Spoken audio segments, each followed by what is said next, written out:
Hey guys, मेरे पास है लैम्जो Atlantis mini pro, एक फ्लैगशिप ग्रेड गेमिंग माउस जिसमें है top of the line sensor. And यही नहीं, इस माउस को एक टाइम पे वैलोरेंट गॉड 10 भी यूज करता था।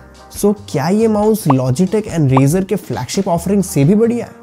जानेंगे बस एक छोटे से इंट्रो के बाद।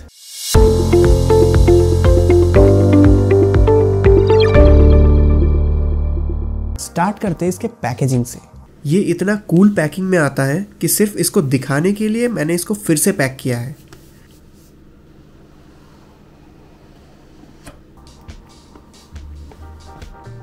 अंदर एक फ्लैप में आपको माउस एंड रिसीवर एंड दूसरे में एक्सेसरीज मिलता है लैम्जो ब्रांडेड पाउच में। पाउच में आपको एक डोंगल अडेप्टर, एक USB A to C cable जिसका एंड थोड़ा सा ऊपर की तरफ है ताकि वायर्ड मोड में यूज करने पे केबल ड्रैग इशू ना हो। कुछ एक्स्ट्रा स्केट्स मिल जाते हैं एंड एक इंस्ट्रक्शन मैनुअल। ये माउस 4K पोलिंग रेट को सपोर्ट करता है, बट इसका डोंगल आपको सेपरेटली खरीदना पड़ेगा। बॉक्स में आपको 1K डोंगल ही मिलता है। बिल्ड क्वालिटी की बात करूँ तो बहुत ही स्ट्रॉन्ग बिल्ड है इसका। बाय द वे, ये 4 कलर्स में अवेलेबल है, हालांकि व्हाइट ही सबसे बढ़िया लगा मेरे को।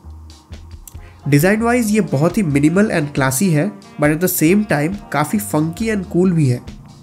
माउस के बैक साइड में आपको ये सेमी ओपन स्टाइल डिज़ाइन मिलता है जो यूनिक है, but at the same time बहुत इरिटेटिंग है क्योंकि बहुत डस्ट एक्यूमुलेट होता है। But thanks to its open style cutout design, इस माउस का वेट सिर्फ और सिर्फ 51 ग्राम्स है, बीइंग अ वायरलेस माउस। इतने हल्के माउस के साथ एम करना it's just a superb experience. ये mouse small to medium size hands के यूजर्स के लिए है and it is specifically design for claw grip users. अगर आपके छोटे हाथ है, लाइक एकदम स्मॉल साइज हैंड्स है, तो आप इसको पाम ग्रिप में भी यूज़ कर पाओगे। मेरा कुछ इस तरह का ग्रिप बनता है इस माउस पे। फिंगर टिप ग्रिप के लिए भी माउस अच्छा है, but included grip tape use करना फिर फॉर बेटर ग्रिप। बटन्स की बात करूँ तो आपको यहाँ पे 6 प्रोग्रामेबल बटन्स देखने को मिलते हैं। प्राइमरी क्लिक्स में आपको हुआनो मैकेनिकल स्विचेस देखने को मिलते हैं जिनका 80 मिलियन क्लिक्स का लाइफ साइकिल है, तो टेंशन नहीं है, बहुत दिनों तक चलने वाला है ये स्विचेस। थंब बटन्स काफ़ी क्लिकी फीडबैक वाले हैं एंड ओवरऑल सारे बटन्स अच्छे क्वालिटी के हैं, बस एक बटन को छोड़ के, जो कि है इसका पावर बटन। पावर बटन थोड़ा चीप सा फील होता है, लगता है कि जल्दी ख़राब हो सकता है। स्क्रॉल व्हील बहुत ही अच्छा है, साइलेंट है एंड स्क्रॉलिंग फीडबैक इसका काफ़ी स्ट्रॉन्ग है।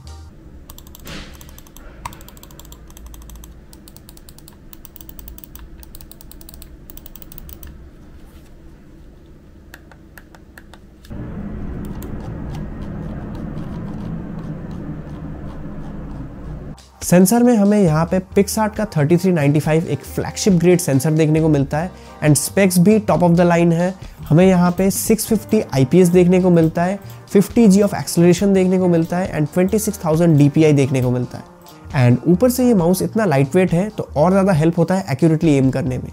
मैंने इस माउस को अच्छी तरह से एम लैब एंड वैलोरेंट में टेस्ट किया है एंड मैं बोल सकता हूँ कि ये माउस एक्चुअली में वो ऑफर कर रहा है जो ऑन पेपर है। एंड यही नहीं, यहाँ पे आपको एडजस्टेबल लिफ्ट ऑफ डिस्टेंस का भी फीचर देखने को मिलता है। अगर आपको लिफ्ट ऑफ डिस्टेंस को अपने हिसाब से एडजस्ट करना है तो वो आपको यहाँ पे मिल रहा है। आप 1 मिलीमीटर या 2 मिलीमीटर जैसी आपकी मर्जी हो, जैसे आपको सूट करे, आप उस हिसाब से अपने LOD को सेट कर सकते हैं। अगर आप सिर्फ और सिर्फ इस माउस को खरीदते हैं तो ये एक बहुत ही अच्छा माउस है, but the scene completely changes when it comes to the 4K dongle and इसका 4K सपोर्ट का। अगर आप 4K डोंगल को सेपरेटली परचेस करते हैं एंड 4K कंपैटिबिलिटी को यूज़ करते हैं, तब आपको इतना अच्छा नहीं लगेगा ये माउस, क्योंकि पोलिंग रेट में बहुत ज़्यादा इनकन्सिस्टेंसी देखने को मिलता है।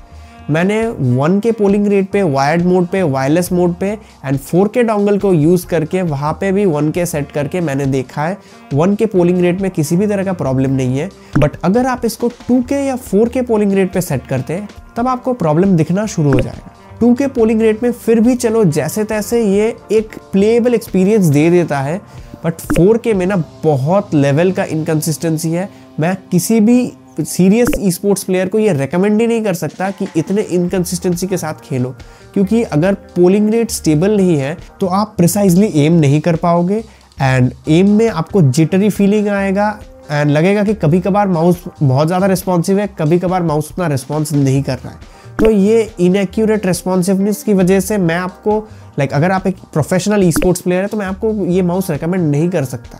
हाँ, 1K पे अगर आपको खेलना है, अगर आप स्टैंड अलोन सिर्फ इस माउस को ले रहे हैं, 4K डोंगल आप परचेस नहीं करेंगे, 1K पे आप खेल सकते हैं। 1K पे ये माउस बहुत ही अच्छा है।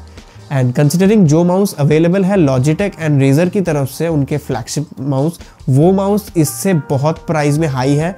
तो ये माउस अपने प्राइस में अगर आप उसको 1K में खेलेंगे तो आपको किसी भी तरह का प्रॉब्लम नहीं आएगा। 2K भी समवॉट एक प्लेएबल एक्सपीरियंस देता है, बट 4K में रिकमेंड ही नहीं कर सकता। मैंने आपको पोलिंग रेट टेस्टर के चार्ट्स दिखाए ही हैं। एंड अगर आपको लग रहा है कि शायद ये मेरे प्रोसेसर की वजह से हो रहा है, तो लेट मी टेल यू, मैंने इसको i3-12100F पे टेस्ट किया है and eight the same time मैंने इसको 5600X पे भी टेस्ट किया है। दोनों ही प्रोसेसर्स में सेम ही रिजल्ट आ रहा है। तो ये एक 4 कोर 8 थ्रेड का प्रोसेसर है, इसलिए प्रॉब्लम नहीं हो रहा है। एक 6 कोर 12 थ्रेड के प्रोसेसर में भी सेम प्रॉब्लम हमें देखने को मिल रहा है। And to use any 4K polling rate gaming mouse आप एक 6 कोर 12 थ्रेड का प्रोसेसर यूज़ कर सकते हैं। हायर पोलिंग रेट के मामले में अगर मैं इसको रेजर के V सीरीज़ के साथ या फिर लॉजिटेक के G Pro सीरीज़ के साथ कंपेयर करूं तो उनके माउस ज़्यादा स्टेबल पोलिंग रेट ऑफर करते हैं। इसका सॉफ्टवेयर सपोर्ट अच्छा है।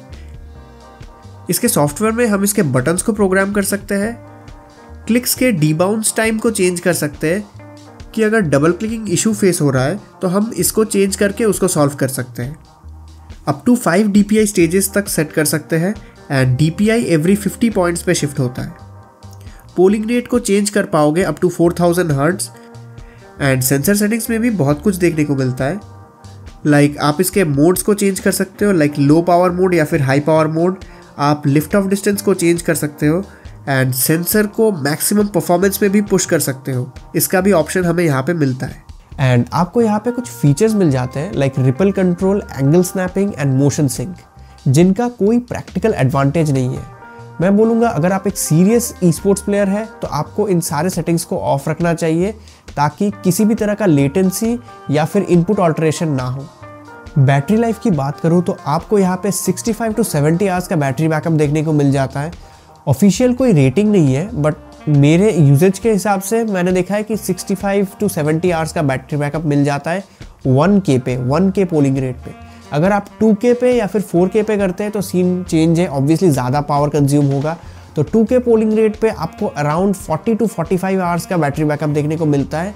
एंड अगर आप इसको 4K पे करते हैं तो आपको 20 आवर्स या उससे नीचे का ही बैटरी बैकअप देखने को मिलता है। मतलब आपको हर रोज़ आपके माउस को चार्ज करना पड़ेगा 4K पोलिंग रेट पे खेलने के लिए। पहली बात 4K में बहुत इनकन्सिस्टेंसी है एंड दूसरी बात 4K में बहुत चार्ज जाता है। तो 4K इज़ बेसिकली यूजलेस आपके लिए। अगर आपको 4K पोलिंग रेट या फिर 8K पोलिंग रेट पे खेलना है तो इस माउस या फिर कोई भी हायर पोलिंग रेट का माउस, वायरलेस माउस आप मत देखिए। फिलहाल के लिए सारे माउस ही बहुत ज़्यादा बैटरी कंज्यूम करते हैं 4K या फिर 8K पोलिंग रेट पे।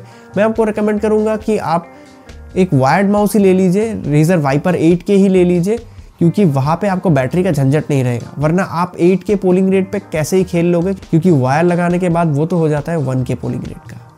तो कंक्लूड करने का टाइम है, क्या ये माउस रेजर एंड लॉजिटेक के ऑफरिंग से बढ़िया है?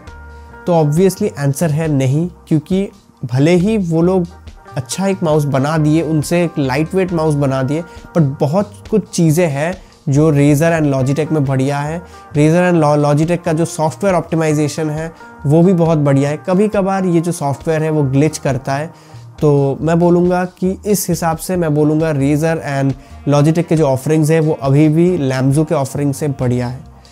बट क्या ये माउस एक्चुअल में बुरा है? नहीं, ये माउस बुरा नहीं है, बिकॉज ये माउस आ रहा है 9K के प्राइस पे। मैंने इसको 9K पे लिया है, 8999 पे मैंने इसको मैक्कीज से बाई किया है। एंड अगर मैं सिर्फ इस माउस के बारे में बोलूँ जहाँ पे इसके साथ 1K पोलिंग रेट का डोंगल आ रहा है, तो आप इस माउस को बड़े मज़े से यूज़ करेंगे। बट अगर आप 4K डोंगल जो कि एक्स्ट्रा 2000 रुपये ले रहा है इसके लिए, उसको परचेस करेंगे तो आपको उतना बेनिफिट नहीं होगा। आपको टू बी ऑनेस्ट ज़्यादा बेनिफिट देखने को ही नहीं मिलेगा, क्योंकि 2K पोलिंग रेट पे भी आपको थोड़ा बहुत इनकन्सिस्टेंसी देखने को मिलता है।